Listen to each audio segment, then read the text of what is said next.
It can seem like every self-help guru, hashtag couples goals, and high value this or that channel are not only telling us who we are, but who we should be, simply creating noise and confusion instead of allowing us to learn and define who we are for ourselves. I'm Donna Polk, a creative, driven, curious career woman, mother, co-parent, survivor, and so much more. I know I've been through some things, and if you're here, chances are you have too.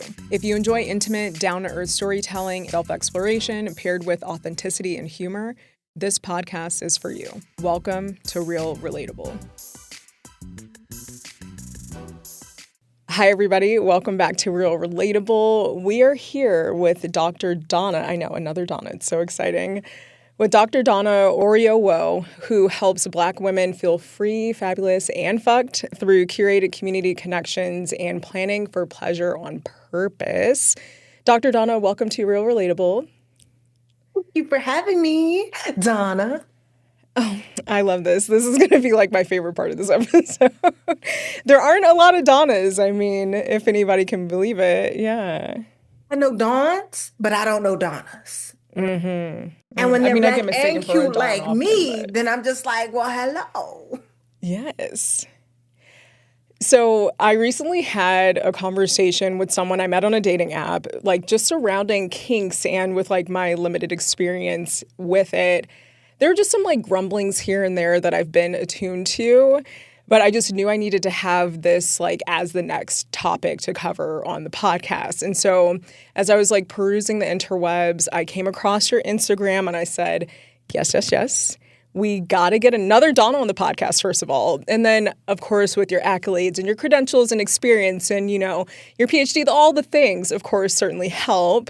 And I thought it would be fun to just dive into this as a conversation that allows us to discuss more openly about like sex and kinks and pleasure and connecting with our partners. And by our partners, I mean partnered people, because I don't have one of those. But that's a story for another time. So before we just like hit it raw, like let's go ahead and at least lube the people up a little bit and give us a little bit of background of who you are, how this Nigerian woman was maybe permitted or encouraged to explore sex therapy as an educational and career path. Just tell us the things about Donna. I mean, I like the way that you said permitted. That didn't happen. Right. Gave myself permission and I love just it. go with the consequences. But hey, y'all, I'm Dr. Donna Oriowo. I'm a sex and relationship therapist. I'm in the Washington, D.C. metro area. You already know, free, fabulous, and fucked. Mm. Author of Drink Water and Mind Your Business. And I feel like I've been doing sex therapy and education. Well, like we're gonna put a degree on it. When a degree got on it was Please. 2012. That was the first degree. Well, 2009, I got my bachelor's. 2012 was when I got the double master's. And then I Mm. graduated 2016 with that PhD. Love it. And I've been doing this work ever since. I don't know what I thought I was going to do with that PhD, but whatever I thought I was going to do, I did not end up doing. Yeah. But what did your parents say? Because I mean, I understand from the Nigerian community, they do like a doctor, they do like a Yes, that's not what they had lawyer. in mind. Yeah, but maybe not like this kind of doctor. So what did your family say when they heard that you were interested in this line of doctoring? Mm. Do you think I came to this country for that? That's so hmm funny. I was just like, well. It's like I sent you to the store to go and buy bread, and you bring me a Hmm. cookie. That's funny. Yeah, it was just like, the thing that you want to do is not a thing that you should be doing. But sometimes you also have to take a leap. Hmm. Because I was very firmly, it's funny to be on that mindset back then and then sort of circling back and then still trying to go forward in many ways. But I was just like, well, my life is for me to live. My life is not for Hmm. you to live. Yeah. And while you may be the people who brought me here, you are but a door. You don't get to dictate what this life will be for me. You're the door I Mm. came through. And while I may be grateful to you, I am not owned by you. Okay. Oh, I love that. Imagine saying that to your parents. with love. Yeah, of course. Yeah, yeah. But it's certainly like affirming to yourself of knowing who you are, knowing what you want to do, and all of that, which I certainly appreciate. And I adore that too, knowing you for all of, I don't know, the last like 8 minutes. So, yeah, I'll I say think this, they that's also set beautiful. themselves up, right? Yeah. Like you can't tell your child that they are the smartest, that they're smarter than adults when you're a child, because well, then I'm just gonna think that you was right back then and that this is a moment where you forgot yourself. So, how's your relationship with them now? I mean, Oh, I mean, my relationship with my parents has pretty much always been pretty a-okay. that's I will good. say That's that good. with my dad, it's been up and down, but got steady after like one of my aunts had a conversation with him about my doing sex therapy, and it stopped being a negative conversation, I'll say. Okay, good. That's good. And what about like any siblings or in like a similar career path or? Awesome, Oh, sister. Each of oh, my sisters, I dedicated the book to them. oh, cute. I love that. That's so sweet. And I imagine their career paths might look possibly different. Maybe it's the Oh, same. impossibly so. None of us do the same thing. I don't think any of us Yeah. are in the same industry. Oh, okay. I love it. Well, so like I said, I just wanted to just discuss more openly about like sex and kinks and pleasure and just like kind of connecting with our partners and maybe even really I think a lot of this can be connecting with yourself. And so tell me a little bit about like what even interested you into this industry or into the topic and how we ended up here. How did I find your Instagram to have all of these sexy talk kind of things and get inspiration from there? I would say you found me quite on accident because I found myself here quite on accident. It was one of those things where it's not like it was in my plan. I was going with the Nigerian path, doctor, lawyer, engineer. I was just like, okay, this is Mm. where I'm going. I was going to do law though. Oh, okay. And I was in high school and I ended up being like a TA for a class, and I was a horrible TA, really, truly was, because I spent more time trying to learn what she was teaching, which was psychology. So then I was like, okay, I'm gonna go to school for psychology. Forget that the lawyer thing is done. It's over. This is Yeah. what I'm interested in. And while I was at Morgan State University, that is when I first understood that sex therapy was a real thing. It's like, Mm. I was watching a movie, Meet the Fockers, and I was just like, is this real? Because I could do this. Looked it Yeah. up, it's real. And given that at that time, like my friends would come to me about relationship stuff, right? Like I was the one to come to. So we talked about Mm. sex, we talked about relationships, and I talked about them pretty matter of factly, which also made it easy for me to, because I was just like, well, this seems like one of those things that just kind of happens in life. Like all these people are here because somebody was knocking the boots, right? Yeah. Like sex has to happen and pretty Mm. often for all of us people to be here. So I Yeah. didn't think that it was such a big deal. And then, so I applied to the only school at the time that just one, Wider University. I decided that's where I was going to go so I could get this degree in sexuality. And I was either that or Teach for America. That was my backup plan. Teach for America, call it a day, move on. Yeah. I mean, you're teaching for America in a different way, but you Yes. know, it's still Yes. part of the Still path. I like teaching, it. still teaching. Yes, it's still teaching. So, like, how do you think someone can connect with their sensuality to be able to develop a better, maybe practice with sex or maybe with connecting with their sexual partners? I love this question. Um, I would say that one of the first things that you can do is reconnect with you. What do you know about you? Right? Like that self-concept helps to build in how we do sexuality, how we experience pleasure. And I know that a lot of us, we jump directly into sexual pleasure when we think about pleasure, but I'm not even talking about that. I'm like, what do you know Hmm. about you as far as what you like to see, what you like to smell, taste, hear, feel? If you can jump into those things, into what brings you pleasure in your everyday life, right? Like I know what type of water brings me pleasure to drink versus what I don't like. I'm not going to mention no brands because ain't nobody need Sure. no smoke and no help, right? Yeah. But like what kind of foods do you like? Like right now in my house, I can smell burgers. That's what's being Mm. cooked downstairs. Bacon Mm. jam burgers. So I'm just like, mouth watering, I'm ready.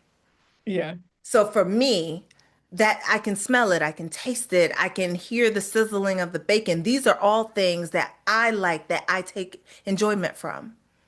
I know like most of my stuff tends to be around food, BT dubs.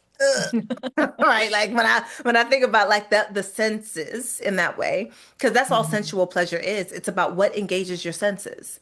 So for me, Hmm. there's a specific spot in my house that I love to sit in where the light hits this wallpaper so beautifully, and there's a plant already on my wall, and I just love looking at it. So I will sit there and I will just take it in because it is so pretty to look at. So, what about for you? What is something that if you saw it, smelled it, tasted it, heard it, felt it, that feels good for you? Oh, that's a good question. I like similarly as you're describing this, I'm thinking about some of the things that bring me joy. So, like in the fall, when the color of the trees are changing, the leaves and everything, I think it's absolutely stunning. So I live here in Boise, Idaho, and there are mountains around. And so if we like, or even just going up to like one of the top of the hills, or if you're like driving down from the bench area into downtown Boise, you can really just see the valley and you just see how beautiful the trees are. And that's something that I really enjoy to see. For taste, I love a tea. Like I love a nice cup of tea. And in the like all times of days, like morning, afternoon, like pre-nighttime tea, like all the things. So it just feels cozy. Like I enjoy that. Scent or scent wise, I enjoy like clean sheets, like, or even just like the feeling and the smell where you just like snuggle into bed after like doing your laundry and the sheets are clean, the comfort is clean, like all of that, like that just feels so good. So those are some of the things that I like. And that's how you build it. Yeah. It's easier to build into sexual pleasure if you figure out how to experience pleasure in your everyday. And I know life Hmm. is stressful. I mean, have you seen outside? It's quite ridiculous. Yeah. So it is awful and stressful, and there's so much to take in all the time. And yet, if you can also still find a way to tap into the pleasure, the thing that brings you pleasure to any of your senses at any time of day, no matter how short or how long, you still win, right? Yeah. Because I mean, ultimately, what are we fighting for, right? We're fighting, people are protesting, we're talking our stuff online, we're doing all this stuff. Why are we doing it? Part of it is so that we can live the life that we actually want, so that we can Hmm. experience what life has to offer, including the pleasure.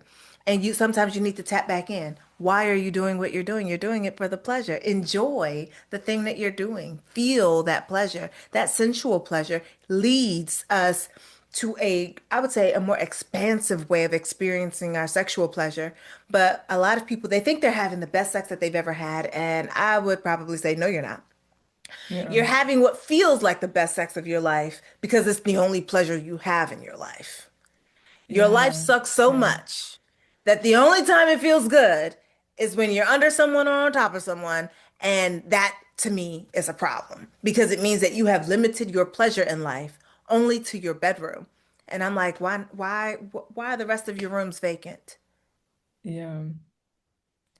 That's I mean, powerful. I I love don't do that. exercise, so you just go with Oh, me on this little this example. But my okay. understanding is you can't be doing leg day, leg day, leg day and never strengthen your core.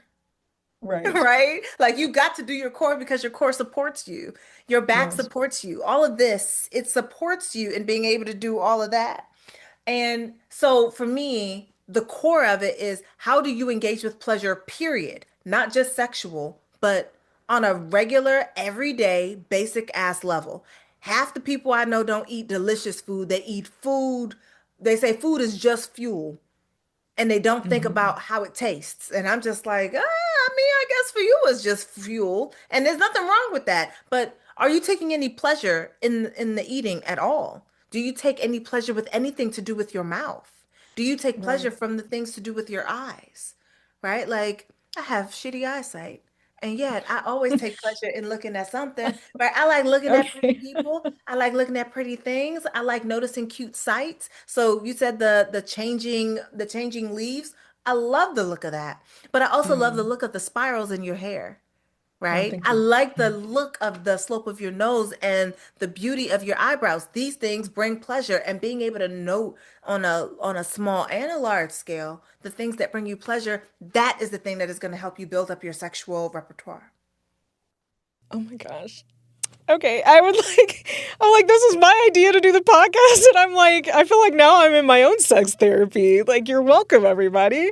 You can all live vicariously through me right now. I just feel very flattered, and I love your perspective and how you're just articulating the experience of joy in life, and like whether it's mundane moments, what might seem like a mundane scenery or meal or whatever. It's just like finding those pieces of joy. And I think that's really beautiful.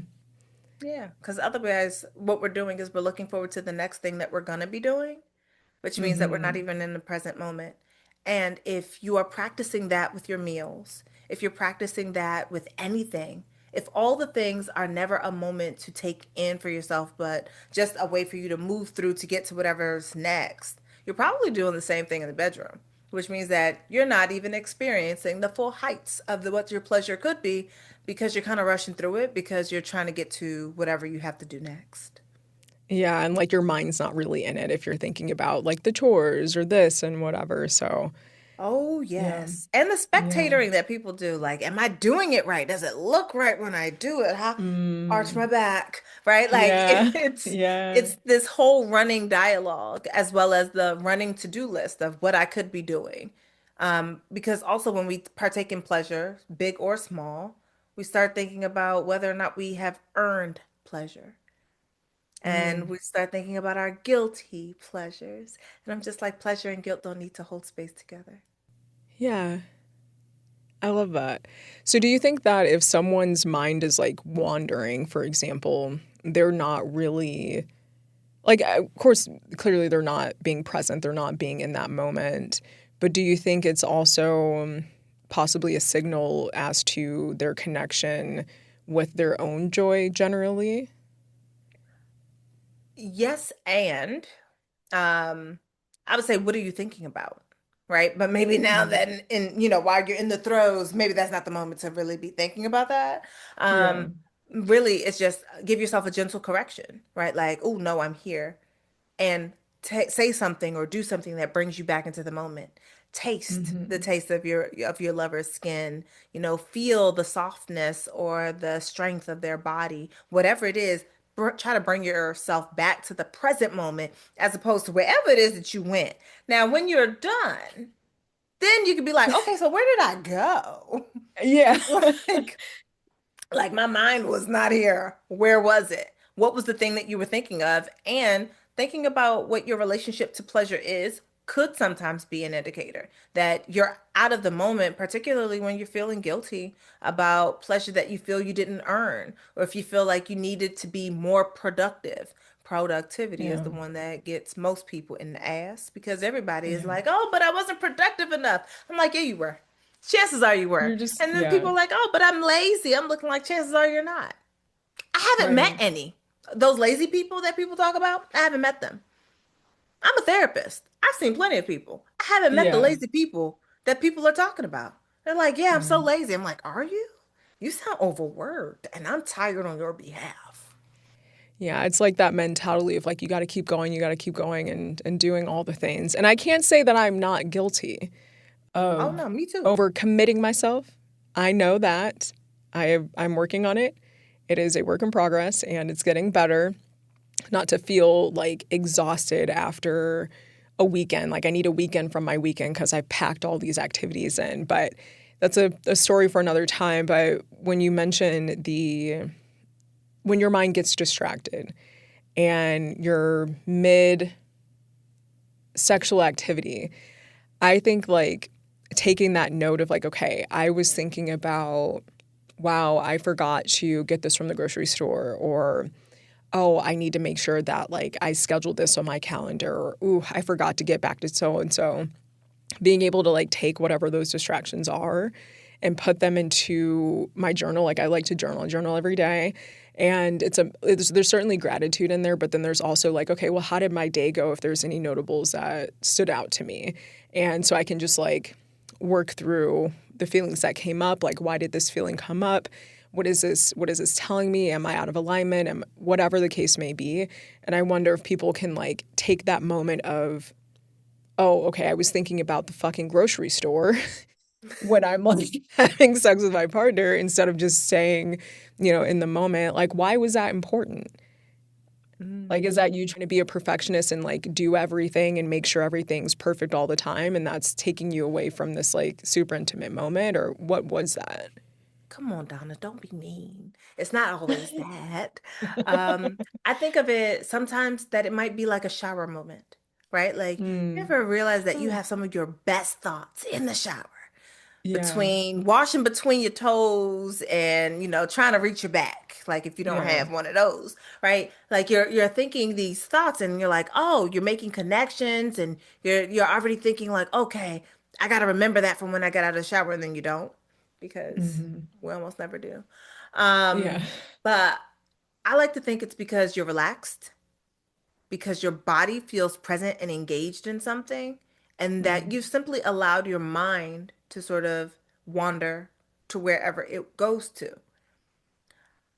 While that may be great for the shower, and even then, I would say be careful, because if you drop the soap and you got to pick it up and then you fall and you can't get up, then, well, it didn't work well, out for you. that would be concerning. Yes. But, but like in sex, for your partner, gosh, how it might feel. Like, how would you feel if they weren't there? If they were physically present, but mentally somewhere else, thinking Mm, about the dishes or cleaning, in their mind, cleaning the house, right? right. You might feel some type of way. And I would say that for us also, bring yourself back to the moment. It's okay that you had the thought. We're not berating ourselves. We're simply giving ourselves acknowledgement, like, okay, I was gone, but I'm back now. Right? So then it's like, yeah, kiss me there again. I love it when you kiss me here. And pay attention to how it feels, right? Try to be in your body as much as possible so that you are Hmm. in the present moment and not gone away. Now, if Hmm. you're going away because you feel uncomfortable, because that happens too, Right. like there's Right. pain or you don't like what's happening, or you're feeling triggered and remembering something that happened a long time ago, that may also prompt you to get out of your body. If it feels like dissociation for protection, do not just hop back into your body. You may need to stop what is occurring. Yeah. Just tell your partner, tell your lover, like, hey, can we pause? Have a conversation where you went, what's going on for you, what you're feeling, what you need. Hmm. And when you are ready to unpause, when you're ready to push play again, push play again. I know that people are like, oh, but it's awkward. It ruins the moment. I'm like, yes, it's awkward. Yes, it could ruin the moment, but it doesn't have Right. to. Yeah. Having a moment where you take a pause to regroup, for your partner to help maybe bring you back to some homeostasis, or for you to just be like, you stay on that side of the bed, I'm stay on this side of the bed. I need to calm myself down, and then come back together, have the conversation if you're ready to have the conversation, or just continue when you're ready to continue. That is Hmm. also pretty powerful, because it reminds you that you're able to stop things from happening, that you're able to Hmm. say your safe word if you have a safe word, or otherwise just say stop. And that your partner, that your lover will listen to you, and that they will take heed. That's also pretty Yeah. powerful. Yeah. And I obviously we're talking about safe environments in general with your sexual experiences, and ideally that person is going to welcome, the feedback and the pause and all of that. So obviously this is very consensual. If anybody needed that disclaimer, this is all consensual, experiences that we're aiming for here. So if someone has this like long period of abstinence, how would you suggest they maybe ease back into their sex life? I guess it depends. You were abstinent. Why were you abstinent, right? And from what were you abstinent? Some people, when Mm, they take their abstinence, they are abstinent from all sexual contact, including contact with self. Mm. I would say then you reintroduce with you. Yeah. Get to know you again, what kind of touch you like, what your body feels like under your own hands. And before you get into a partnered situation, now, whether or not that is someone that's a little bit more casual or someone that's a little bit more committed, I would even say it might be awesome to do a yes, no, maybe list or to otherwise have a conversation about what your boundaries are, right? Like Yeah. what you like, what you dislike, what you want to experience in this particular sexual encounter, because you don't have to jump into the deep end, right? There doesn't need you. You could say that we're going to do a no penetration having fun today, right? That all I want is sensual kisses and touch and caress, right? The things that some of us may think of as foreplay, which are also just play. So, Yeah. so you can say, I want to have a non-penetrating good time. Please leave your strap at home. Oh. Right? Like there'll be Yeah. no strapping today, not of you, Yeah. not to you or for me, right? Like I want everything but. You can say, I just want to receive or I just want to give oral sex and only to these body parts, right? You can say, I want to do analingus. Whatever it is that you're saying that you're wanting to experience, being able to say it, have them also say back to you. And I know that some people feel like the conversation, the preparation can be so unsexy, and yet it can also be a form of foreplay to get your Yeah. mind engaged with what your body is getting ready to do. There's something very Mm-hmm. sexy about saying what you're finna do. And I like to And think of doing it it. as another way to sort of keep a promise to yourself. Like, yeah, Yeah. I'm gonna kiss you from clavicle to clavicle. I'm gonna kiss right betwixt here, right? Yeah. And when you do it, you also kept a little promise to yourself, which helps you to remember that you can trust yourself and that they gave you room to do this thing. They said yes. So it Mm-hmm. also can feel connecting. Tell me more about the yes, no, maybe list. While this is my first time venturing into a complete visual medium, there is an entire archive of podcast episodes over the last several years. Search Real Relatable wherever you stream your podcasts. Come back here and let me know what you learned, maybe what takeaways that you had, and really just start the conversation. I want to have a dialogue, not just with myself or with guests, but engaging conversations with you, the listeners. I'm so grateful you're here. Thank you. Oh, the yes, no, maybe list. There are so many out there in these streets. I made one that I just took some ideas from various ones and put it all on one list and made mine extra cute. But it lists a bunch of sexual activities that people could say yes, no, or maybe to. And what you do is you take one copy, your partner or whoever takes the other copy. You both fill it out for yourself. What is a yes, no, maybe? Not dependent upon them, but just dependent upon you. Mm-hmm. What you like, what you don't like, what you might Yeah. want to try, and what's a whole hell no. Then you come back together with the third copy of the list. All the things that you have agreed yeses, automatically mark those off. Those are things that yes, you know you both can do. The things that you're both a no on, go ahead, mark those off. Those are automatic no. Nobody's ever doing that. And then those maybes, that's where you can have a discussion. What you might be willing to try, where you might be willing to negotiate, when you might want to Mm-hmm. try something, how many times you want to try it before you decide whether or not it's a yes or a no. Yeah. And knowing this, that just because you do a yes, no, maybe list, say today, doesn't mean that your answers on that yes, no, maybe list will stay the same in 3 months. Right. Circumstances Yeah. change, life changes, so your answers too will change. And as you get to know yourself more, it's always a good idea to revisit that list so that you can always keep it updated on what you're willing to do. Yeah. Yeah. I could see that changing some like maybes into yeses, or maybe those maybes go to nos and stuff like that. That reminds me of the conversation that I had with this person. And we were like, they're more immersed into, I don't want to say immersed currently, but like had been involved in sort of like a BDSM kink world.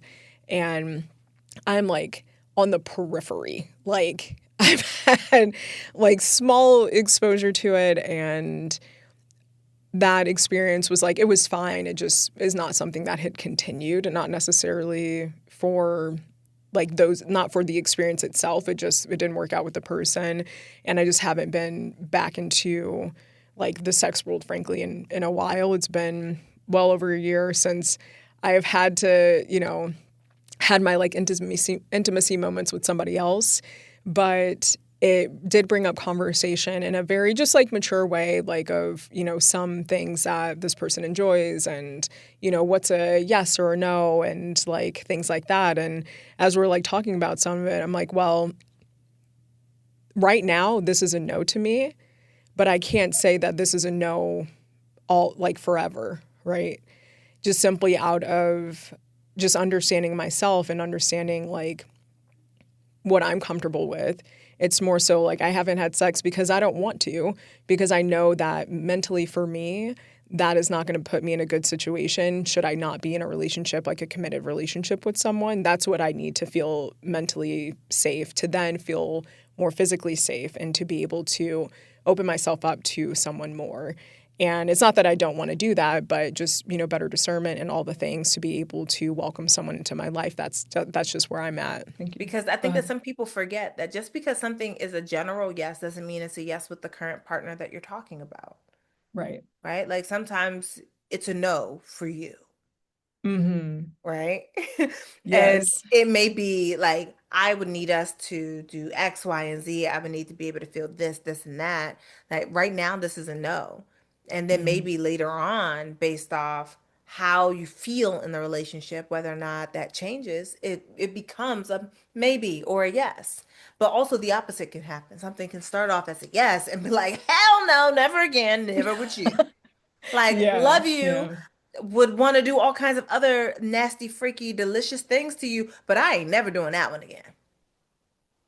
Put it as a no. We ain't never doing that. Exactly. And that your yeses can become no's and your no's can become yeses, that we have to allow Mm-hmm. room for the flexibility of it all. And I think that if we had better consent culture, people would understand it better as well. I would say that one of the places that best understand it is the kink community.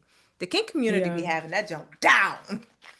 Yes, and that is something that I have learned more in depth with the person that I mentioned, and it's like I appreciate it though, because there's a level of maturity, transparency, and not like it's almost like a conversation about sex, but it's not a sexual conversation, and that I really appreciate. And so that is what, again, that's what sparked this whole conversation about it, and being able to just dive, deeper from like an expert about, the sexual liberation and just way to be able to like understand yourself through the exploration of sex and kinks and yourself and all of that. So that's certainly important in general, and like a topic I had never crossed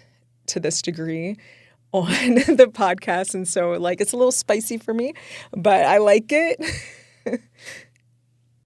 I like what you said, that piece, like there's a difference between a sexual conversation and a conversation about sex. And I think that Hmm. some people, they conflate them and believe that if sex is a part of the conversation, then it must also thus be a sexual conversation. I'm like, I am a sex therapist. I talk about sex quite a bit. And yet, I'm not having a sexual conversation. I'm having a conversation about Yeah. sex. But it's funny, like I know it's not sexual, but it gives me like the warm and fuzzies. Like you were so validating in just some of the things that like I said, or the even like your compliments to me. I'm like, oh, thank you. It just like it feels nice. So I'll add that to the list of things that bring me joy, is like unexpected compliments that are detailed to things that maybe I wouldn't normally get compliments about, like the arch or whatever of my nose and stuff like that. Like that's not a usual compliment for me. So I thought that was really sweet. So thank you. You're so welcome. What tips do you give maybe your clients, or would you give people on how to confidently initiate sex with their partner? That part, I feel like I'm always out of my depth. I'm both in it and out of it. And partly because I tend to be very direct. If I want sex, Mm, I say, hey, want to have sex? And that's how we get started, right? mm-hmm. But there are you have to do according to the culture of your relationship, right? So my relationship is very direct. Hmm. Um, do you want to have sex? Or at least the way that I do it. The way my Yeah. partner might do it might be a kiss on my neck that lingers a bit too long. I'm looking like, well, then all you have to do is ask, right? Yeah. So That there was are the ways. ask. That was the ask. Yeah. So like there are ways that we make our asks that are verbal and ways that we do so that are nonverbal, but we're still Hmm. communicating what we want and when we want it, right? So like the way you touch a partner's back, the way that you graze someone, kiss someone, that these are all great ways to start. I would even say that kissing is probably one of the best ways to start to allow something to build. Um, but one that for couples, especially couples who are married, who are trying to have more sex, one of the best ways that they can do it that nobody ever likes to do it is to plan it. Put it on the Yeah. calendar. Choose a day. That's the day. That's the day. What time? This is the time. It gives you something to look forward to. And I know that people are like, well, but planning is unsexy. Stop it. Right. Is planning a vacation, does it make it less fun? Right. Like, is it, Yeah. oh, dang, I wish I didn't tell my boss that I was going to be gone for 2 weeks? Is it, oh, snap, I shouldn't have put that money aside to buy that plane ticket? No, it builds the anticipation for the trip. Yeah. It's every little thing that you do, you're like, I'm going on a trip. I'm Yeah. going on a trip. I'm so excited. I'm so excited. And sex can work the same way, right? If I say, like, oh, we going to be humping on hump day. Yeah. Right? Then that means that every time Wednesday is coming, depending on how you like, if you want to be having sex, you will either be in anticipation or you might be dreading it, right? Yeah. But both Yeah. tell you something, right? Because if you're feeling anxious or a sense of dread, now you can be like, okay, what is that about? Now it's something for you to further explore. Why am I feeling so anxious about this thing? Why am I feeling a sense of dread? Could it be that I don't want to be doing it, but I've been doing it anyway? It gives you an opportunity to stop, pause, think, feel, Yeah. and then say, do something about it. But if you notice that you're getting a little bit excited, you also know how you feel about that. But that means that over the week, you can be sending dirty text messages, naughty Yeah. That's what I pictures. was thinking. Yeah. Yes, you could be building anticipation. So for me, it's like, how would you do a vacation? You request your time off, or rather, you inform them that you're not finna be there, because we're not asking for nothing. It's yours. So you Yeah. tell them you're not finna be there. You bought your plane ticket. You pack your outfits. You hopefully get to yourself to the airport on time. Get you can take your flight, Hmm. etc. We want to do the same thing, right? But in anticipation for the sex that you want to be having. So Yeah. it's, hey, I bought my ticket. We're having sex on hump day. Hump day is for humping. Get ready, boo. Hmm. Right? So there, you bought your ticket. Then you can take a picture of what cute outfit you want to wear. If there's an outfit, I mean, you might be like, hey, I'll be wearing this, and it's my birthday suit. Yeah. Right? It's like, oh, oh, right? You now you're packing the bags of what you're going to wear on vacation.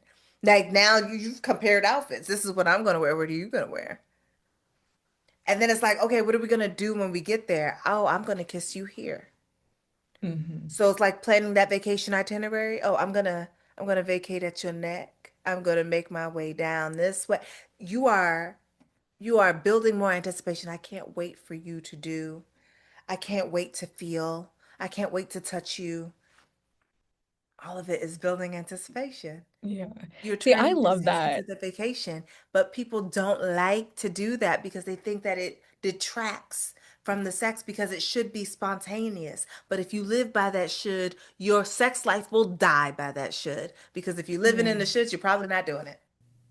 Hmm. That's fair.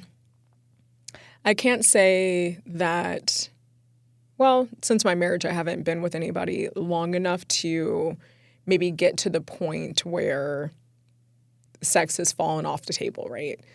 So I do think that there's still something special just thinking about like a long-term partnership and you have like fun little flirty ways to connect with each other to build the anticipation but also like get creative with it. So maybe it's like here's a note in your lunchbox that's like something cute or fun, or like here's like a surprise picture like under like your pillow or like in your phone case, or you know what I mean? Just like fun ways like that. The creativity in me loves this sort of scavenger hunt idea. And then also the sex deprived in me is like, wow, what a concept, sex. Like, it's just like so long. Like I wanted now. Yeah, no. Like, what a concept to connect with someone and actually have sex. Like, don't get me wrong, I'm not stupid. Like, I know I could have sex with whoever I wanted to. Like, I'm not Yes. completely Sex is easy obtuse, to you know? get. Good Yeah, sex yeah. is takes a little It's bit more not, effort. yeah. And the sex that I want and the partner that I want, all of that, that is not something that is just run of the mill. You can just find them down the street kind of thing. So, yeah, Yeah, that's more certainly effort. it. Yes, certainly more effort. So, on the flip side of this, so we kind of talked about people who maybe are like easing back into it or just like, you know, need to keep their connection going through sex. So, what about the people who've maybe taken it a little too far? So, maybe men who are, or maybe not just men, it could be everybody, but people who are looking to sort of recover from like a masturbation stimulation dependency and getting back into sex with their partner or whoever. Like, do you really need to recover, or is that's the thing that you're telling yourself? Mm. Masturbation, solo sex doesn't have to stop just because you got a partner. But if you're feeling like you are spending more time solo and would like your partner, and you feel like you've neglected your partner as a result, or feel like because they've been gone, you've been handling things yourself, and now it's hard to sort of make the connection back again, I usually say introduce them into your masturbatory practice. Oh, So okay. let them watch. Interesting. It brings in a whole new thing. Mutual masturbation is one of those things that people could be doing but don't do. Let them Okay. watch. Let them direct your sex toy. Involve them in the process of seeing you come to your oh oh oh oh. Yeah. You So said, that's a way oh, to oh, and I was about to be like, reintroduce oh, oh, oh, O'Reilly's, but that's not where we're auto going parts. with this. Okay. That may or may not make the cut. They probably don't want that advertisement. Not from this No, they don't. conversation. That is so Like, funny. oh, oh, oh, right? Yeah. Actually, they're welcome. Right? Like, you're welcome. Yeah. Look at us bringing you back into relevance. But Mhm. so just introduce them. You can bring them into your masturbatory practice because it changes it from something that you do solo and maybe on your own, only by yourself. And it number one lets them know that yeah, you be doing this. And number two, yeah, they could join in, right? So that they can watch. They can hold the toy. They can direct the toy. You can do mutual masturbation where you're both watching and pleasuring yourself according to the pleasure that you see your partner is having, right? Hmm. It can start with the toy and not end with the toy. There's Yeah, many this ways for is, this thing to go. And I think that sometimes if your partner sees your sex toy as competition, now we're having a different conversation, right? But if they yeah. see the sex toy as an enhancement to what it is that you both could be having, and not being scared of a toy because it's a toy. It doesn't can't do anything, won't talk to you, none of that other stuff, won't whisper Yeah. sweet nothings or buy you flowers. Right. So then, like, don't be intimidated by the toy, but see the toy as another route to being able to watch your partner come to orgasm. That is a win.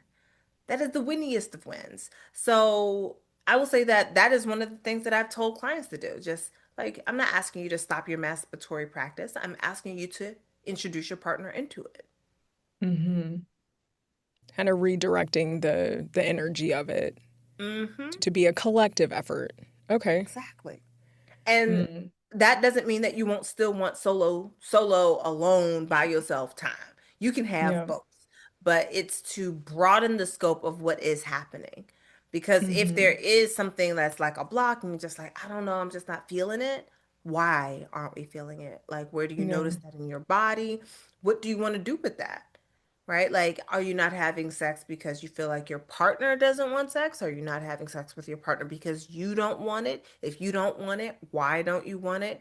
Is there conflict? Is there something that is going on that has been the sort of reasoning why you're not wanting it? And if those reasons are not existing, but it's just that you both have different sex drives, there are multiple ways to skin that cat. I don't know why we skin cats, but still, it's Oh, the same way I use I it. don't know why we skin cats either. Look, like I remember the first time I heard, I'm like, why are we skinning cats? You don't eat cats. That's crazy. That's funny.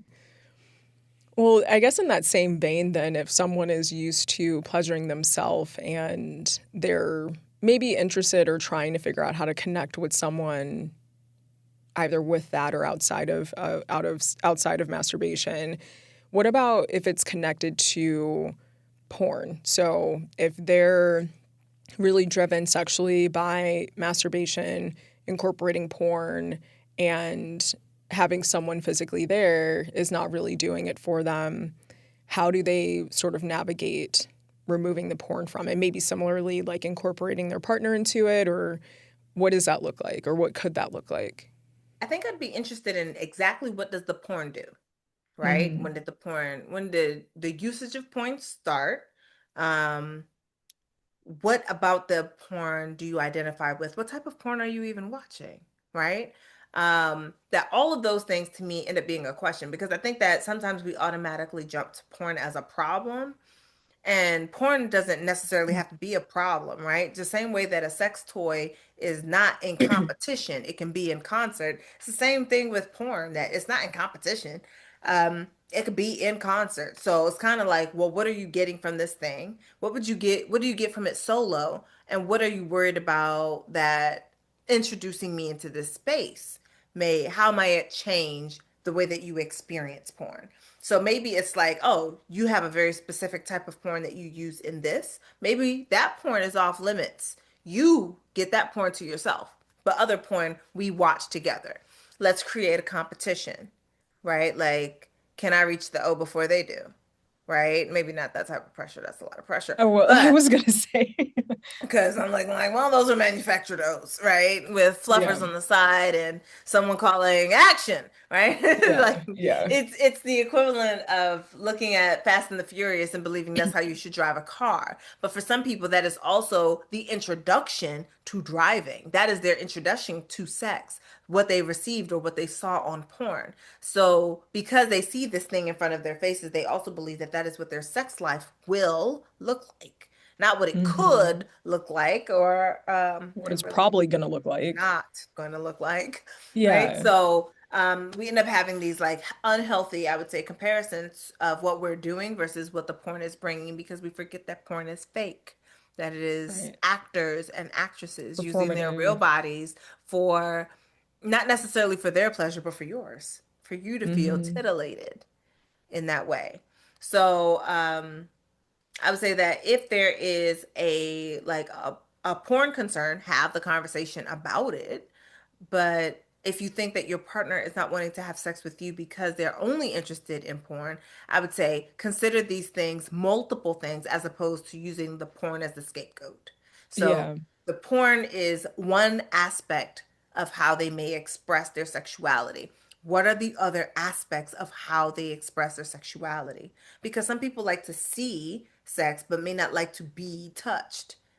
That is something Hmm. different to navigate, and it doesn't mean that the porn is the problem. It means that they experience and desire touch in a different space in a different way than what you do. It doesn't mean that they're wrong or you're right or vice versa. It simply means that they are different from you and that y'all are going to have to do the work of figuring out where is the space where you can meet sexually so that your both of your needs are met. And keeping in mind that sometimes that means that you open the relationship so that someone can have sexual needs met in that way, but because one person is not ready, willing, or able to meet it in that way. Yeah. As long as the That's so relationship is interesting. healthy, because poly does not solve unhealthy relationships. It just expands it into more people. Yeah, I was thinking, well, now that that might be a topic for another time, but I do wonder that too, if that's really like a solution or like an escape. But yeah. Poly is neither a solution or an escape. Poly Okay. is a relationship dynamic all its own, that if it is the right thing for you and your lover, then you do it. And if it is not the right thing for you and your lover, you don't. Mm, But I have seen people in very healthy relationships who love each other, respect each other, adore each other, but sex continued to be an area of contention, right? So mm, there's only so much you can teach somebody to take care of themselves, right. right? If one partner only wants to have sex one time per year, that is what they're absolutely satisfied with. And any more than that would cause them mental, emotional distress. But the other partner would like to have sex 12 times per year. Well, now you have an 11-time discrepancy. So maybe three of Yeah, those times they masturbate. What are you going to do with the rest?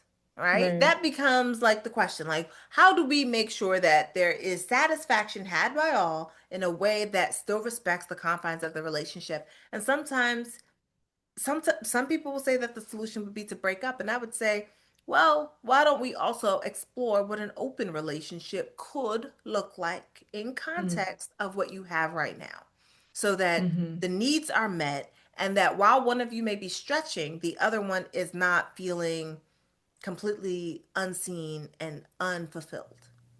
Mm-hmm. So speaking of fulfillment, I think that there's a little bit of a misconception, probably for a lot of people, that arriving to that big O is like the only sign of success of a sexual encounter. And so, how can we, as men, women, people, just explain that better to our partners? Like, no, I didn't orgasm this time, but I really had a good time with you. Mm. You're gonna be mad at me. I'm going back to food. Oh, I'm going back to food. Just let me cook. Just let me cook for a I, moment. pun Right? intended. I like it. Go Like ahead. y'all are in the kitchen and you're making cookies. Right? You're making snickerdoodle cookies and you can smell the sugar and the butter and it's so daggone smells so delightful, so delicious. You can't wait to taste it. And you do. And both of you eat this cookie and it is so delicious. Neither of you are full, but you both enjoyed it. Does the cookie matter not because you're still hungry? Mm, That is how I think of it. Sometimes the orgasm is the dessert. It is not intended to fill you up, right? It is not going to provide the bulk, not unless you eat that many cookies, right? And then you might right. also feel like shit. Right. As in like not like shit like, oh, I feel bad because I ate so many cookies, like, oh, I think I have diarrhea or Yeah. Yeah. whatever That's what. else Yeah. happens to the body when you have surpassed your own individual limit. But I'm saying that sometimes the orgasm is it's a dessert. It is a bonus. It is delightful. It's delicious. It's something that you may want, but you don't want to eat 17 of them. No. And to No. the point where you get full, right? Like the purpose of sex is the pleasure, not the orgasm. Mm-hmm. The orgasm is nice. We want the orgasm. The orgasm is not the goal, though. It is from the pleasure and the continued pleasure and the building of pleasure that you might reach an orgasm. And just because Mm-hmm. there's no orgasm reached doesn't mean that no enjoyment was had. Mm-hmm. That's right. You like what you like and you know what you like, and that's important. That's the whole intention of this entire episode, is like figuring out what you like, running with that, and finding your joy in whichever ways that you can. And to me, that's self-concept. Self-concept is what Hmm. you know about yourself. What do you know about what you like? What do you know about your own feelings, how they manifest, how you show up?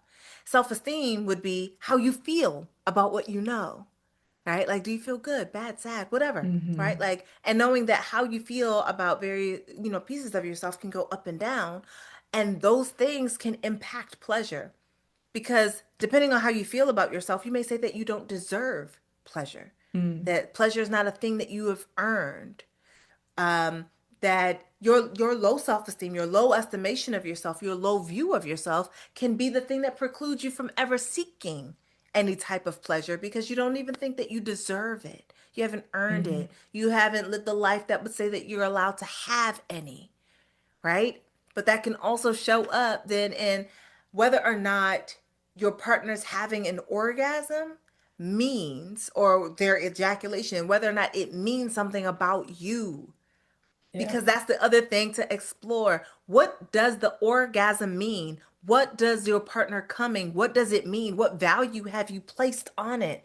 Are you using it as the only way of determining that they've enjoyed themselves, or are you listening to their words? Are you Yeah. looking at their body? Are you hearing the fullness of the communication, or are you only focused on the one that someone told you is the only way to know whether or not someone enjoyed themselves? Yeah. It's almost like redirecting it to themselves instead of the other person. So like, oh, well, look what I accomplished, you know? I made Yeah. you come. I'm just like, it's not Yeah. about you. I thought it was Yeah. about pleasure. And if it was Right. about pleasure, if it was about a space for mutual pleasure and sharing of your bodies with each other so that you can have mutual pleasure, and orgasm doesn't happen, it doesn't mean that there was not pleasure. And if Hmm. it is about the orgasm, like if your partner not ejaculating, if your partner not coming, if your partner not having an orgasm, if it means something to you, what does it mean and why? Why is this thing being used for you to determine your own prowess? Whether or not you're good or bad, whether what your value and your evaluation is. If your partner's telling you that they enjoyed themselves, believe them. Yeah. Unless you think they're a liar, in which case, why are they your partner? Right. Dr. Donna, is there anything that you would love for listeners to take away from this episode? Ooh, that you could be having pleasure every single day if only you would get out of your own way. I love it. I so appreciate you coming on to Real Relatable. And before we let you go, please let people know how they can find you and support your work. You can find me on Instagram and TikTok at Dr. Donna Oriowo. It's the same on both. Um, of course, join my newsletter. Try to make your way to my Plan to Orgasm retreat. It is specifically for Black women going down October of 2026. Oh my gosh. Wait, I'm just saying, where? like, I'm trying to be outside. Come with me. I love that. Where's the retreat going to be? It is going to be in Mexico. Yes, Ooh, I like to wait. do, and what's funny is that it's also in three parts. So it's foreplay, climax, and aftercare. So most people think that you only get the like 4 or 5 days in Mexico, but the foreplay is the work that we do before we ever got there. The work while you do while you are there is that climax, but the aftercare, you still get me for 90 days after the retreat because we're talking about incorporating pleasure into your life. Mhm. And Ooh, I it's love strategically this. placed so that you start your next year with pleasure in mind, with coaching, with community, because we be trying to do everything by ourselves, and everything is not to be done by ourselves. Hmm. Which brings me to the last way that you can support me. You can buy my book, Drink Water and Yes. Mind Your Business, A Black Woman's Guide to Unlearning the BS and Healing Self-Esteem. Beautiful. And we'll be sure to link everything in the show notes. And again, thank you. Thank you. Thank you, Dr. Donna. This was just incredible. Thank you for having me. Thank you. Bye. See ya. Bye.